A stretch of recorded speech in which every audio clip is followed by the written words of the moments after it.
The F-18 Hornet stands out as one of the Navy's most advanced aircraft. Operating both as a fighter and for ground attack missions, it wields formidable capabilities in any combat theater. Approaching its target with the menace of a killer bee, enemy forces tremble in anticipation. In the vast expanse of the blue waters, 30 miles off the coast of San Diego, the U.S. Navy's Pacific Fleet converges around the imposing vessel awaiting their arrival. Descending methodically, one by one, the aircrafts find their place on the USS Abraham Lincoln, their new home. Guiding his F-18 Hornet, one of the world's most advanced strike fighters, toward the arresting cables of the Lincoln's stern, the pilot demonstrates remarkable skill. With just 4 wires to catch and minimal margin for error, such landings are never routine. Now safely aboard, the pilot joins his squadron mates in the familiar confines of a room 1 level below the flight deck. Okay, departure warning tone will activate at wet AOA full flaps. 12. Meet the pilots of Strike Fighter Squadron 94, proudly known as the Mighty Shrieks. Drawing inspiration from the fearsome reputation of a carnivorous bird renowned for its predatory prowess, the Mighty Shrieks have integrated with Air Wing 11 for a week of intensive flight operations, marking the pinnacle of their workup cycle. Be below 180 knots. For external air. This rigorous training regiment aims to ready the entire Air Wing for an upcoming 6-month deployment scheduled to commence next month. Good. All right. And last. For several of the younger pilots, the impending deployment will mark their maiden voyage into operational duties. However, for seasoned veterans like Skipper Matt Pastelaniak, the next 6 months will bring the familiar cycle of both boredom and excitement. That's it. At the onset of his workup phase, live weapons training takes precedence for an air wing.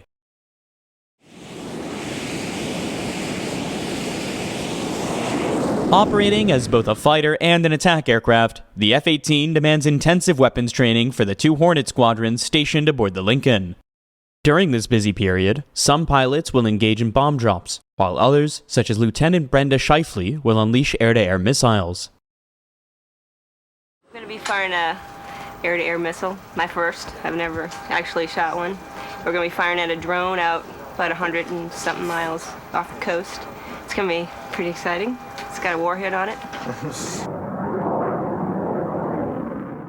Equipped with a diverse array of armaments, the F-18 boasts capabilities to carry out various missions. Among its arsenal, the Maverick stands out as a medium-range air-to-surface weapon, adept at targeting both naval vessels and land-based objectives.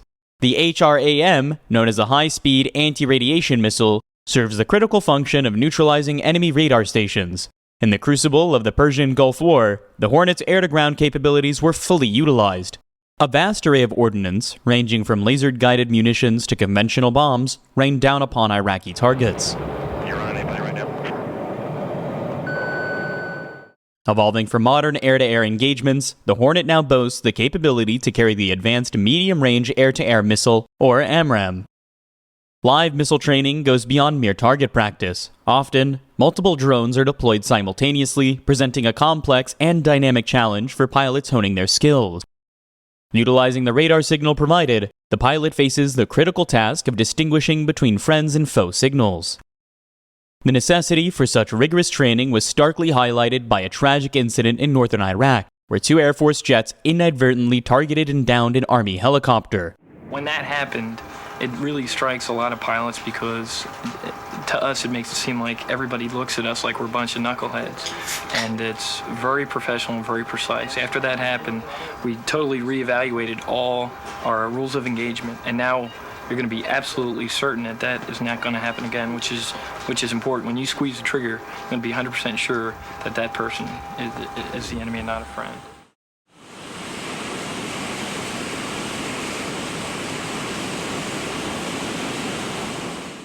The loss of a friendly helicopter epitomizes one of the gravest fears haunting every fighter pilot.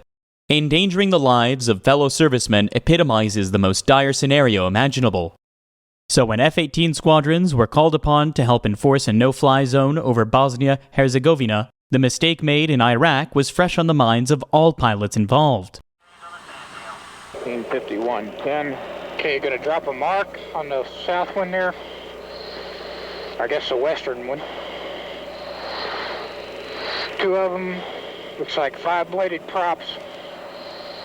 Go back to wide field of view. Get a...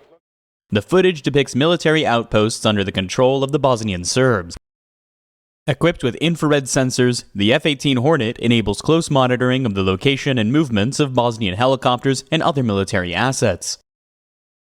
In contrast to conventional radar systems, infrared sensors rely on detecting variations in surface temperature, offering pilots a detailed view of their targets. Utilizing the infrared tracking system, such as in the case of the Serbian helicopter, allows for covert surveillance without alerting the subject to being observed. The line between us and the big white building is just left of it. In fact, I just lost him. Okay, now I got him over there. Given that these intelligence gathering missions operate independent of available light, they are typically conducted under the cover of darkness for enhanced safety. However, the success of these missions can be contingent upon weather conditions. Heavy cloud cover can obstruct the infrared sensor's ability to penetrate, necessitating relatively clear skies for optimal ground visibility. Take a look. Right there is where he's talking about. See that? Now get the diamond off of it so we can see it. There you go. Now walk it back slow. There you go. Walk it back across the bridge slow. There you go.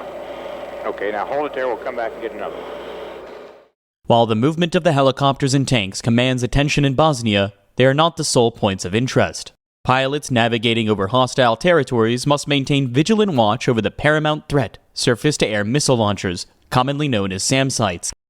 Of some sort. What's those vehicles? They said there was supposed to be a tank in here somewhere. Yeah, I looked for the tank. I didn't see it, but I count 1, 2, 3. 3 looks like missile launchers and something.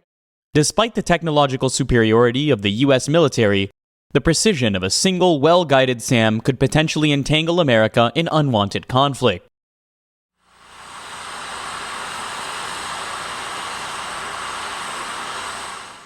On board the USS Lincoln, simulations of hostile scenarios are orchestrated to familiarize the newly arrived air wing with potential changes they may confront over the ensuing 6 months. Throughout this preparatory phase, war games are conducted to augment readiness levels. At times, the Navy dispatches aircraft from inland bases to test the carrier's defensive capabilities. For the mission today, there's the lineup on the board. Aircraft today, the fighters will be the F-18s, the bogies will be the F-14s. The mission for the fighters is bar cap, mission for the bogies. While engaging drones provides pilots with valuable experience in live missile firings, authentic air combat training unfolds when pilots engage in mock dogfights against each other, such as the Fighting Redcocks of Strike Fighter Squadron 22. In today's mission, the objective is to engage 4 F-14 Tomcats dispatched from Miramar Naval Air Station, situated outside San Diego.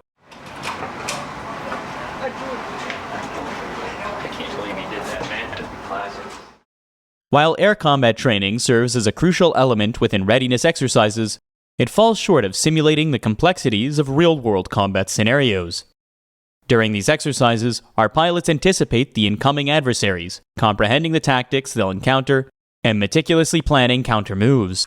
However, every instance of combat training serves as a valuable opportunity for learning and growth. The good thing about today is that we get to do full-up air combat maneuvering. We've got plenty of gas today, a short cycle, and we're going to go out there and fight the F-14s full up. Hornets be Tomcat. Okay, just a couple items to remember as we get close to the NATOPS test coming up. Things we need to concentrate on are the immediate action.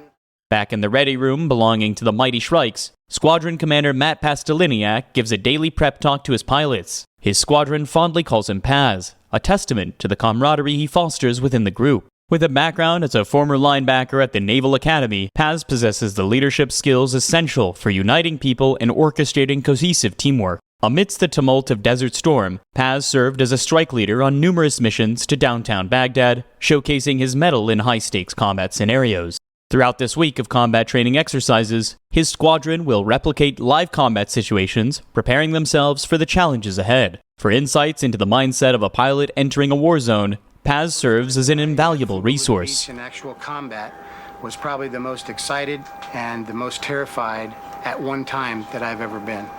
The emotions were intermixed. I was completely terrified about the prospect of going into combat and possibly not coming back, but at the same time, it was the culmination that everything that of everything that I had trained for up until that point, and I was very keyed up. I likened it to my father in a letter of before a big football game or something. The butterflies and the anticipation, except multiply that times 100 for me. Anyway, I was just completely keyed up, and I think everybody on the ship felt pretty much the same way. Desert Storm marked a significant milestone for the U.S. military, representing its first major engagement since the Vietnam War. F-18 squadrons, poised on both sides of the Arabian Peninsula, were suddenly vaulted into the very scenario they had trained over and over for. However, in this new scenario, the enemy would be actively engaging back. Awaiting the arrival of American planes were surface-to-air missiles and anti-aircraft batteries, posing imminent threats. Adding to the complexity, Saddam Hussein's forces boasted a significant fleet of Soviet-built MiG-29 fighters, ready to challenge the American aircraft. During an attack mission over Iraq on the war's inaugural day, 2 F-18s from the USS Saratoga encountered 2 Iraqi MiG-21s. Despite being fully laden with 8,000 pounds of bombs, the pilots swiftly transitioned their aircraft into fighter mode, successfully maneuvering behind the MiGs. The incident was captured on actual footage. 7 miles. Shape 21. EID. Mach is locked. That's in the area. Rail section, stand by for BID. Coming down my note, right side, Mach. Mach is down. 1. Throughout that. Good sniff, MiG-21. Kill. Fox 1, MiG-21 low. It's a MiG-21. Up, that's confirmed. Following the neutralization of the MiGs, the pilots reverted their planes back to attack mode and proceeded with their mission.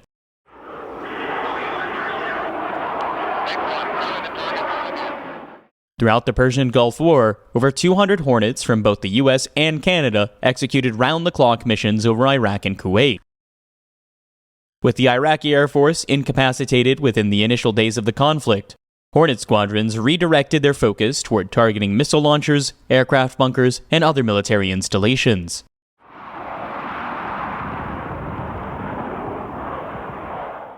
Laser-guided bombs, commonly referred to as LGBs, emerged as a poignant symbol of coalition air power during the Gulf War. Harnessing the precision of laser guidance, the LGBs afforded Hornet pilots the capability to target minute areas, even as small as an air conditioner vent, guided by the fractured reflection of a laser beam.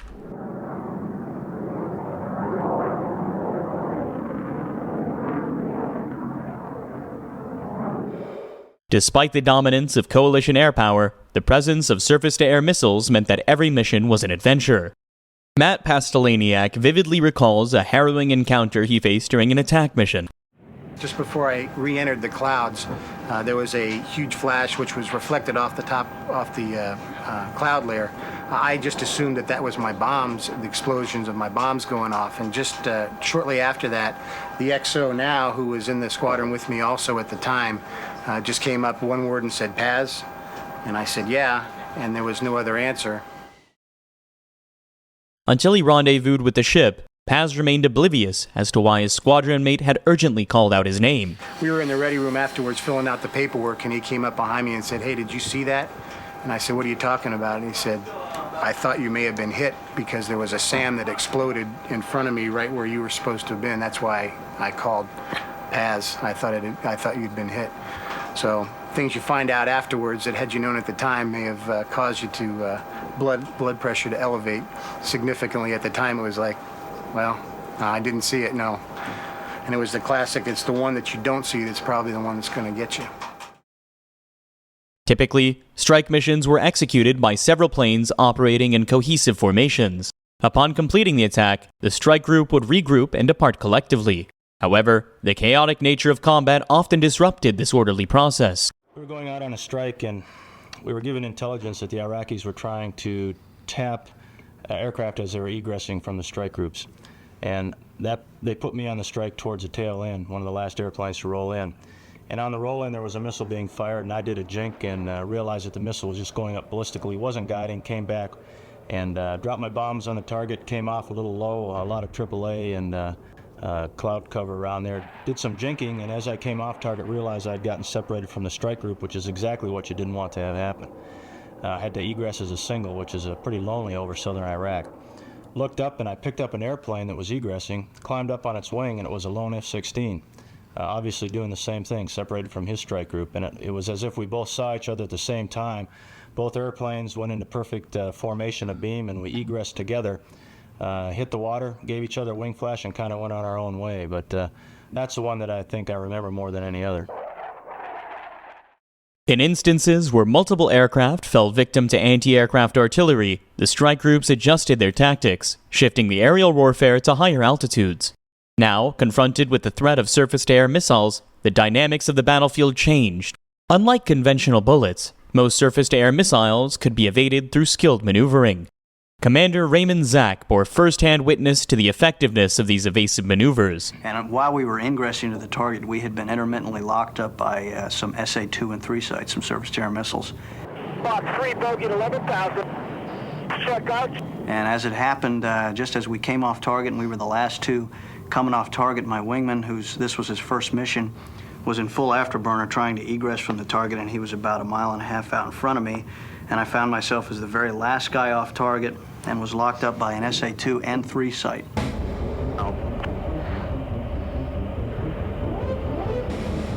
And for whatever reason, I still don't know, I turned around and looked back at my right 5 o'clock, and there at about 1,000 yards away was an SA-2 guiding on my airplane. I could see the canards moving on the front of the missile itself. As the missiles closed in, Commander Zach executed a series of aggressive maneuvers, unleashing metal chaff and flares to disrupt the guidance systems of the SAMs. And after 3 defensive maneuvers, they had pretty much beaten me down to about 150 knots, down at about 11,000 feet, which was perfect envelope for the AAA. So there I was at 150 knots, 11,000 feet, whipping the ponies, trying to get those GE 404s, giving me a little bit of acceleration to get back out over the water, feet wet back home. But that one really sticks out in my mind as I could have easily been engaged and shot down on that had I not just looked back at about 3 seconds before a missile impact and the missiles exploded behind me after some evasive maneuver. Prior to Operation Desert Storm, F-18 pilots underwent intensive training at Naval Air Station Fallon in Nevada. Nestled within Fallon is the Naval Strike Warfare Center, commonly known as Strike University among naval aviators. Established in September 1984, Strike University arose following a tragic attack over Lebanon that underscored deficiencies in naval strike procedures. Since its inception, air wings from both the east and west coasts have frequented Strike University to engage in comprehensive attack scenario simulations.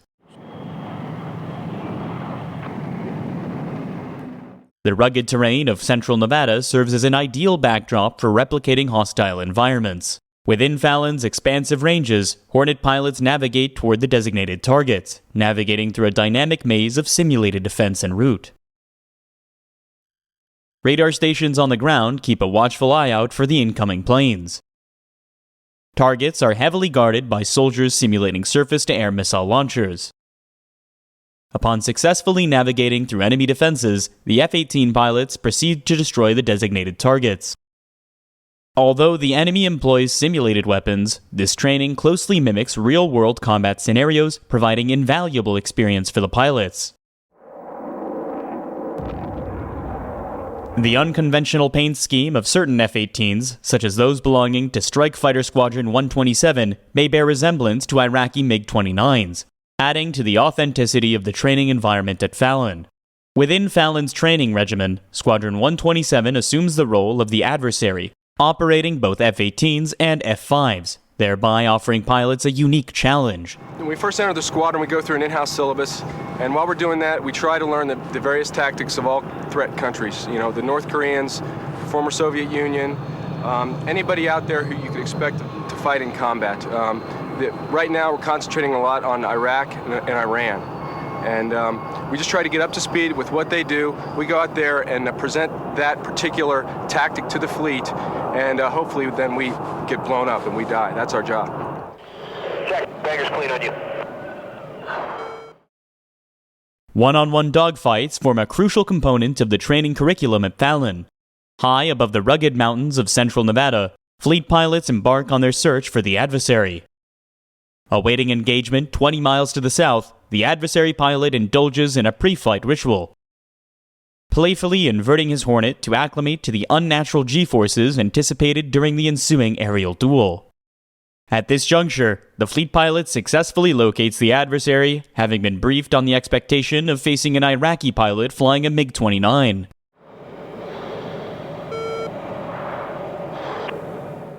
Upon spotting the incoming aircraft, the adversary pilot adopts tactics reminiscent of Iraqi pilots. Anticipating these maneuvers, the fleet pilot executes a strategic 30-degree turn to the east, aiming to secure a tactical advantage. With both F-18s hurtling towards each other at nearly 1,000 miles per hour, the entire engagement is closely monitored by officials stationed back at the control towers of Strike University.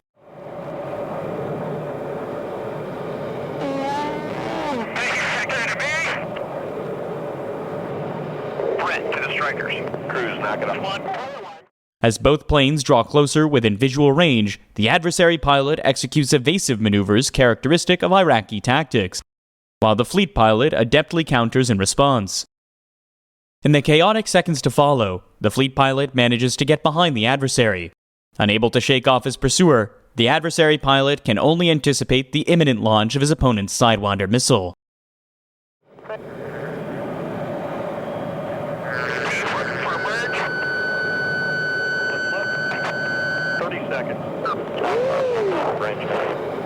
Okay, I'm dead. After that? Despite the adversary's exceptional skill as a fighter pilot, it's ultimately superior tactics that emerges victorious. If we want to, we can win. But that's not really part of our job. Our part is to teach. We're instructors. We're not out there to beat up on anybody. Part of being a professional adversary is to take your ego out of the presentation entirely. And that's why I mentioned earlier, our job is to go out there and basically die. If the fleet guy has done his job properly, then we're going to be taken out of the loop pretty quick. When we first check aboard this squadron, you're taught to become the best fighter pilot you can be, and the most important part of that is becoming a very aggressive pilot. Once you get out there, though, you have to be sure to take your ego out, and you got to remember that at all times, the adversary pilot is the guardian of the training rules, and we're the safety observers in any mission. At the conclusion of the 3-week training course, the entire air wing converges for a full-scale simulated war, representing the culmination of their training at Fallon. F-18 squadrons now embark on strike missions against designated enemy targets, both fortified by ground forces and opposing aircraft. For F-18 pilots, these missions represent the pinnacle of realism and intensity short of actual combat. The intensity level gets quite high here. When an air wing comes to the Naval Strike Warfare Center here at Fallon for 3 weeks, they don't have any administrative burdens. They are simply dedicating themselves to lock, stock, and barrel to every waking moment, to putting together these battle plans, drawing up some fairly sophisticated tactics, and then integrating those tactics with the entire air wing, all the squadrons in the air wing. Sometimes it'll be 40 or 50, 60 airplanes launching on a strike. So crafting these plans, briefing them, making sure everybody knows exactly where to go and what to do when they get in the airplane to go on the range, and then actually getting in the jet and executing the tactics that they spend so much time planning, the intensity level can get very high.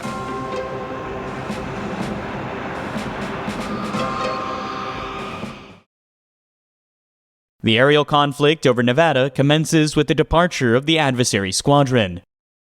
Their Hornets assuming the guise of North Korean MiG-29s for today's exercise. Within minutes, they position themselves defensively over the target area. As the enemy forces depart, the air wing follows closely behind, with today's objective being a tank division located in a valley south of the airfield. The F-18 pilots embark toward the northern region to regroup and initiate their strike missions. Meanwhile, at the strike headquarters, the entire battle is meticulously monitored through a sophisticated digital display system known as the Tactical Aircrew Training System, or TACS. Integral to naval air wing training, TACS enables evaluators to track the flight dynamics of every aircraft in real time as they navigate the ranges, Utilizing data link technology, information from each aircraft is seamlessly transmitted back to the central display screens, facilitating comprehensive monitoring and analysis. Widely regarded as one of the largest and most intricate interactive simulation systems globally, the TAC serves as the cornerstone of naval air wing training programs. Amidst these operations, out of the ranges, the air wing steadily closes in on its adversary forces. Back at strike, the impending air battle is watched carefully. In the digital display system, fleet airplanes are represented in green, while adversary planes are depicted in red. To gain a three-dimensional perspective of the battle, evaluators can adjust the azimuth accordingly. As the fleet fighters draw closer to the adversaries, a massive aerial combat exercise unfolds. The display screen provides a comprehensive play-by-play account of every maneuver executed by each pilot. Having trained in smaller-scale combat over the past 3 weeks, the fleet pilots now confront the entire adversary squadron as a unified group. Skimming over the rugged mountains of Fallon's southern range, a fleet pilot initiates engagement with the first adversary.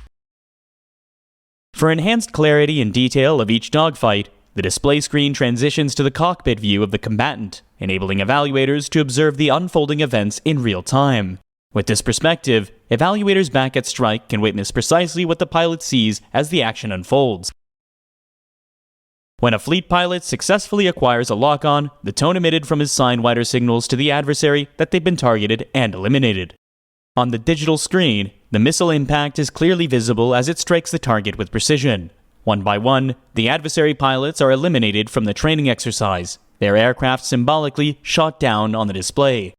Following their elimination, the adversary pilots are required to return to the airfield. With the enemy air defense effectively neutralized from the tactical scenario, the strike group proceeds uninterrupted with their mission objectives. Now, the attack is set to commence.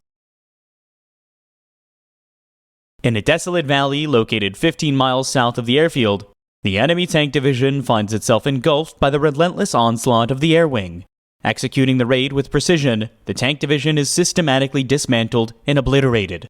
With the day's strike mission accomplished, attention turns to tomorrow's objectives, marking the beginning of a new cycle of exercise. Welcome, Admiral, CAG, Air Wing 15, welcome back to the ITP-8 Alpha debrief. I'm Lieutenant Bob Proano, the overall evaluator for this afternoon's. Following the conclusion of a day's operations, all pilots convene for a comprehensive debriefing session back at the tactical display room at Strike University. Every detail of the strike is meticulously reviewed and analyzed during the debriefing, utilizing the recorded footage replayed on the tactical display system at the front of the room. It's only after this thorough debriefing session that the pilots can truly begin to unwind and relax, knowing that their performance has been thoroughly assessed and scrutinized. If there aren't any further questions, if you don't have anything for me, I'd like to invite you to join me for cold beers on the patio. Congratulations. Good job, dude. Thank you.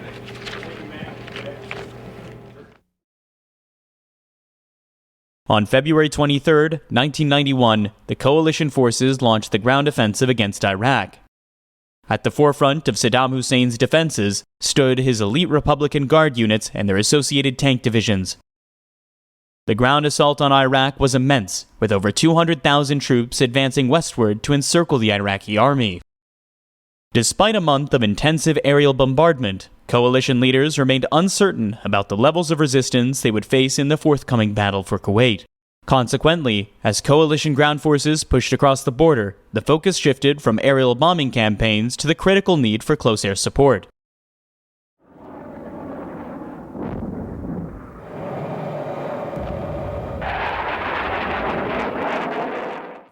Marine Corps F-18 Squadron, operating from bases in Saudi Arabia, undertook round-the-clock ground support missions throughout the invasion. During these missions, forward air controllers stationed on the ground collaborated closely with Hornet pilots, providing vital guidance in pinpointing and striking high-priority targets. Any resistance encountered by ground troops was swiftly communicated to Marine Corps pilots patrolling the area. Within a remarkably short span of 3 days, the ground war in Iraq would reach its conclusion.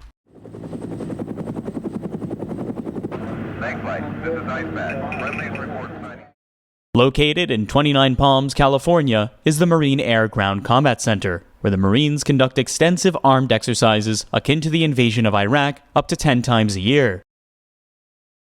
Although these exercises serve as mere dress rehearsals, every effort is made to replicate the conditions of live combat.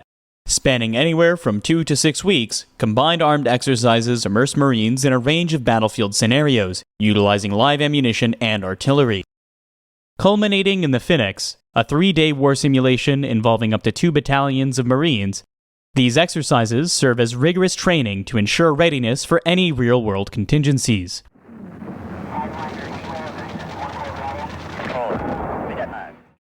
During a real combat situation, Marines are some of the first to arrive on the scene. For this reason, battle exercises attempt to stimulate the tactics employed when vastly outnumbered by enemy troops.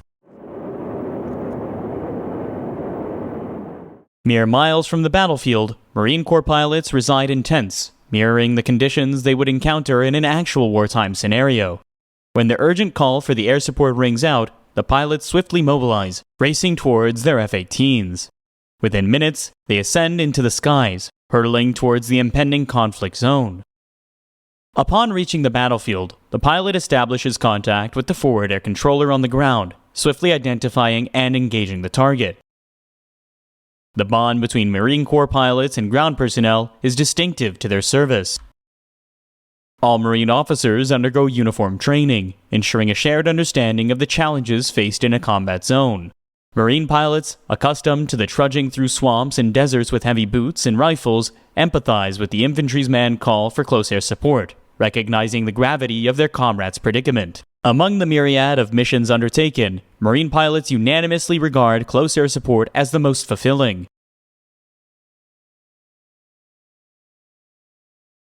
As the sun slowly fades behind the Sierra Nevadas, casting the landscape into darkness, the moon emerges as the sole beacon of light. In the past, the cloak of night posed significant challenges for military flight operations. Even with the terrain-hugging technology of modern jet fighters, most pilots feel uncomfortable careening through mountains they cannot see. This is a rough representation of what you'd perceive while seated back in a backseat of an F-18, equipped with night vision goggles. Night vision goggles function by amplifying available light by several thousand times. It only intensifies light, so you have shadows out on the ground at night just like you have during the day. If you've got a full moon out there, you're flying in the mountains on the backside of the where the source of light is, you've got a shadow, and that's just a dark hole. You can't see anything in there, and it can scare you if you turn into one of those without being aware of that before you make your turn. Providing enhanced visibility in low light conditions. However, they rely on existing light sources and are ineffective in absolute darkness. Even starlight can illuminate the ground, while a full moon can be nearly blinding. With a full moon out there up at a high altitude, it amplifies all the light going down low level. It's just like flying during the day. You can see everything down there. It's just absolutely beautiful. Night attack exercises frequently utilize NVGs to enhance visibility for pilots. During an attack mission, the pilot employs a barrage of rockets to engage the target.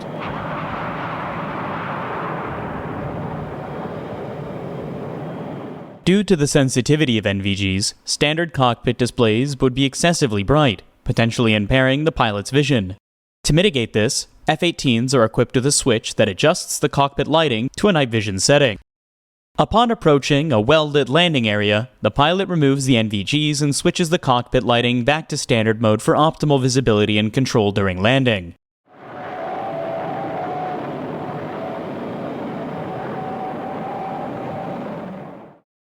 The effectiveness of the night vision goggle is also its drawback. For example, the lights from distant air traffic are constant distractions. The strobes on civilian airliners are extremely bright. It's a white light and a red light, which the NVGs amplify the best. And you can see airplanes well over 100 miles away. From central Nevada, where Fallon is located, you can see aircraft flying into LAX, Los Angeles International. In addition to NVGs, F-18 pilots have access to advanced simulator technology. At Naval Air Station in Lemoore in Central California, Pacific Fleet pilots utilize 3 F-18 simulators for training purposes. Right now I'm stepping into one of the two trainers that we have here. We've actually got two of the weapons trainers in here that our Hornet pilots can practice any of the missions that the Hornet has. Night carrier, all-weather attack, air-to-air, air-to-ground, and just about anything that the Hornet can do, we can do in here, and a little bit more economical than flying it in the aircraft. So what I'd like to do now is go ahead and go inside, and we'll fly a quick mission and let you see what happens.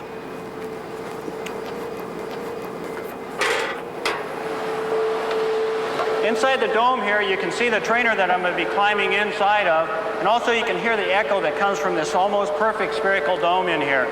Inside the dome, they will project the image that I will use for my visual cues and everything like that. Be able to see the targeting information, the fighters and stuff that I'll be going against the ground and everything else. So we'll go ahead and climb inside and get her started.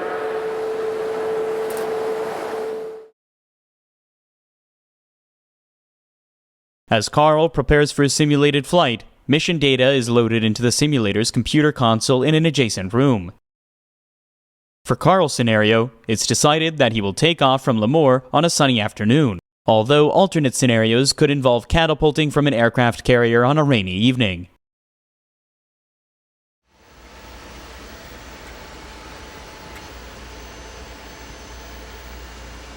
During Carl's flight, he encounters two enemy fighters, prompting a dogfight. Got two bogies coming at you, two F5s. Okay. A tactical display screen provides real-time updates on the aircraft's position and movements, allowing Carl to track the engagement. On the display screen, Carl observes his two Sidewinder missiles homing in on the enemy planes. In some cases, aerial combat training involves two pilots each using separate simulators, enabling interactive engagement between them. Having successfully dispatched the simulated adversaries, Carl switches his F-18 back into attack mode, ready to continue the training exercise.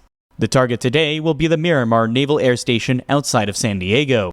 The primary role of the F-18 is to conduct ingress, bomb the target, and egress safely, necessitating pilots to be proficient in both aerial combat and attacking training within the same mission.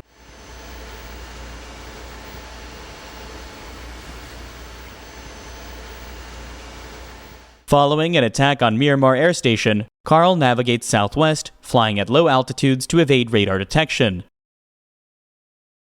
He traces Interstate 15 towards Jack Murphy Stadium, then onto Interstate 163, executing hard turns to evade potential ground threats. Although such a flight would not typically be authorized in reality, it can be simulated any time. Okay, we're going to switch the visual scene from day to dusk now.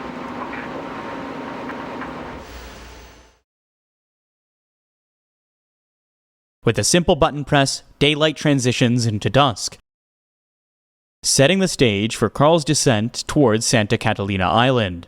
Approaching the ship, Carl prepares for the most challenging aspect of the mission, career landing.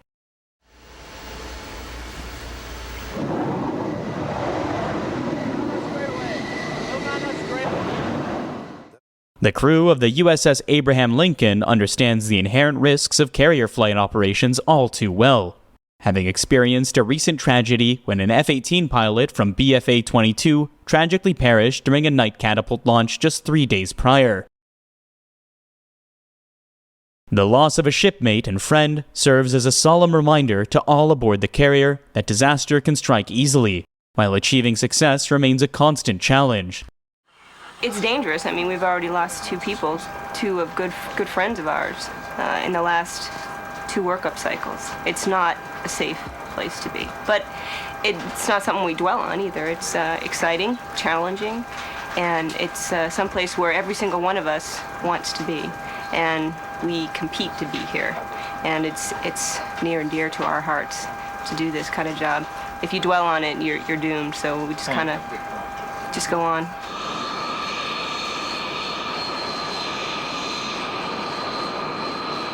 it's dangerous, but it's not dangerous if you know what you're doing and you're very professional and you use your checklist and your procedures and all that type of stuff.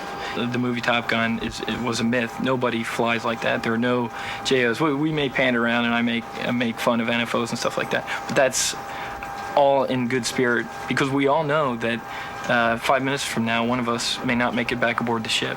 And that humor and that banter is very important to the morale. And we know it's dangerous, but if you know what you're doing, it takes a lot of the danger out of it. Right, training is very crucial. I mean, it gives you the confidence to do the things that we do that are crazy if you think about it. I mean, who wants to hurdle a 45,000-pound jet into an aircraft carrier? It's insane. But you train and you fall back on the training, and it's not, you don't, panic. It's just, okay, I've been trained for this, I do it. And it's natural.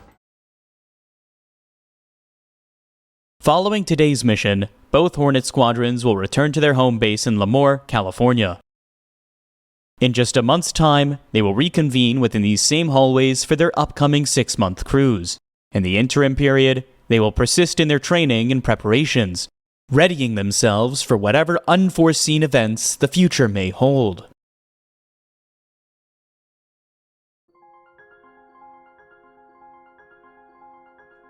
Aviation, the art of aeronautics, began with the dreamers, inventors, and daredevils who dared to defy gravity. The journey of aviation was nurtured by pioneers like the Wright brothers, whose first flight marked a historic milestone. The role of aircrafts in world wars was groundbreaking, dramatically changing warfare strategies. This initiated a technological evolution in aviation, transforming the simplistic wings of a biplane into the thunderous roar of jet engines. Let's journey through the ages of aviation. Behind every great aircraft, there were great minds. These visionaries, like Sir Frank Whittle, the innovator of the turbojet engine, redefined air travel. Then there's Skunkworks' Kelly Johnson, the genius behind the SR-71 Blackbird. His designs combined speed, stealth, and power, crafting machines that dominated the heavens. The contributions of these pioneers have left an indelible mark on the canvas of aviation, shaping the course of history and inspiring generations of engineers and aviators. Each epoch in aviation history gave birth to extraordinary aircrafts, each with their own unique features and roles. The Lockheed SR-71 Blackbird was a marvel of speed and stealth. The F-105 Thunderchief, a supersonic fighter bomber, was vital in the Vietnam War. The P-51 Mustang, a long-range fighter, was critical in World War II. The P-47 Thunderbolt, a heavyweight fighter, was used extensively in the same war. The A-10 Thunderbolt II, the Warthog, is a close air support icon. The Messerschmitt Me-262 marked a leap forward in aviation technology. Each of these game changers were instrumental in their eras, and their legacies still resonate today. Beyond the game changers, there are those that have transcended their practical roles to become icons. The Concorde was not just an aircraft, it was a supersonic symbol of luxury and speed. The B-52 Stratofortress, a strategic bomber, is an icon of power and resilience. These magnificent machines and others like them have become much more than just aircrafts. They are enduring icons that encapsulate the audacious spirit, the relentless innovation, and the boundless ambition that define the world of aviation.